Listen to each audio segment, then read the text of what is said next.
हम सभी दिन में कई बार यूपीआई से पेमेंट करते हैं, फिर चाहे वो चाय की दुकान ही क्यों न हो या फिर ऑनलाइन ऑर्डर्स। अब तो करीब हर जगह ही पेमेंट जो है वो यूपीआई से किया जाता है। लेकिन अब इसी यूपीआई सिस्टम में होने जा रहा है एक बड़ा बदलाव। अब उसमें एक नया ट्विस्ट आने वाला है। ये बदलाव सिर्फ टेक्निकल नहीं बल्कि आपके रोजमर्रा के ट्रांजैक्शन और आपकी जेब पर भी सीधा असर डाल सकता है। सवाल यहाँ पर यह है कि क्या है ये बदलाव और ये कैसे आपकी जिंदगी को बदलेगा। क्या इससे आपको फायदा होगा या फिर नुकसान, इन सभी पर बात करेंगे इस वीडियो में। हेलो, मैं स्वर्ण और आप देख रहे हैं स्विच।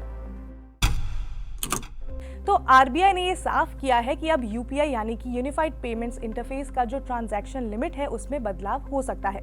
यूपीआई हम सब जानते ही हैं कि क्या होता है। ये एक रियल टाइम पेमेंट सिस्टम है जिसकी मदद से हम कुछ ही सेकेंड्स में हजारों की ट्रांजैक्शन जो है वो कर सकते हैं। इसमें दो तरह के ट्रांजैक्शन होते हैं, एक तो P2P और दूसरा P2M।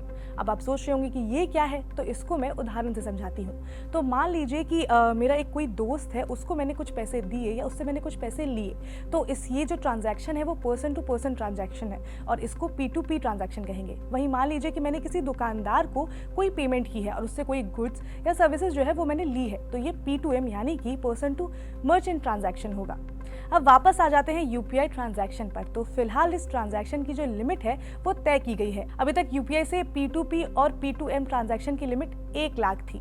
P2M में भी 1 लाख की ही लिमिट है, लेकिन कुछ खास केसेस में ये लिमिट जो है वो 2 लाख और किन्हीं केसेस में 5 लाख तक भी जाती है, लेकिन ये लिमिटेड केसेस के लिए ही है। इसको लेकर आरबीआई ने पहले ही गाइडलाइंस जारी की हुई है। अब इस ट्रांजैक्शन लिमिट को बढ़ाए जाने की बात जो है वो कही जा रही है। अब आरबीआई की तरफ से क्या स्टेटमेंट आया है वो भी समझ लेते हैं। तो पहले ट्रांजैक्शन लिमिट जो है वो आरबीआई डिसाइड करती थी, लेकिन अब आरबीआई ने ये अथॉरिटी एनपीसीआई यानी कि national payments corporation of India को दे दिया है। अब एनपीसीआई क्या है वो भी जान लेते हैं। तो एनपीसीआई एक नॉन प्रॉफिटेबल ऑर्गेनाइजेशन है। इंडिया के सारे रिटेल पेमेंट सिस्टम को ये ऑपरेट करती है। इसे भारतीय रिजर्व बैंक यानी कि आरबीआई और भारतीय बैंक संघ की पहल पर 2008 में payment and settlement systems act 2007 के तहत स्थापित किया गया था।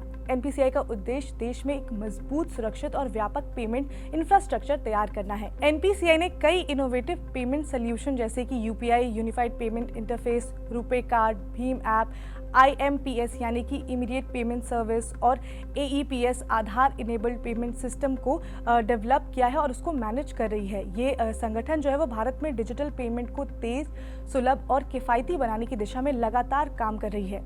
तो अब एनपीसीआई के पास पावर आ गई है कि वो मार्केट डिमांड के हिसाब से यूपीआई ट्रांजैक्शन को बढ़ा सकते हैं। लेकिन आरबीआई ने साफ कर दिया है कि P2M ट्रांजैक्शन की लिमिट को ही एनपीसीआई बढ़ा सकते हैं। P2P में कोई बदलाव नहीं होगा। ये लिमिट 1 लाख ही तय की गई है। मतलब आप अपने दोस्त, फैमिली या किसी को भी जो पर्सनल पेमेंट करेंगे उसकी लिमिट अभी भी 1 लाख ही होगी। लेकिन दुकानदार या किसी ऐसे व्यक्ति को जिससे आप गुड्स एंड सर्विसेज ले रहे हैं उसके लिए लिमिट में बदलाव एनपीसीआई कर सकती है। अच्छी बात यह है कि बैंक्स को भी थोड़ी सी आज़ादी दी गई है कि वो खुद तय कर सकते हैं कि उनके कस्टमर्स के लिए इंटरनल लिमिट क्या होनी चाहिए। लेकिन एनपीसीआई की लिमिट के अंदर ही ये जो बैंक्स होंगे वो अपना लिमिट तय करेंगे। ये कितना होगा उसकी जानकारी अभी तक नहीं आई है, जल्द ही इस पर भी गाइडलाइंस आने वाली है। इसके अलावा आरबीआई अब सोने के बदले मिलने वाले लोन के लिए भी गाइडलाइंस रिव्यू करने वाला है। मतलब चाहे वो लोन घर के खर्च के लिए हो या कोई बिजनेस स्टार्टअप करने के लिए, हर टाइप के रेगुलेटेड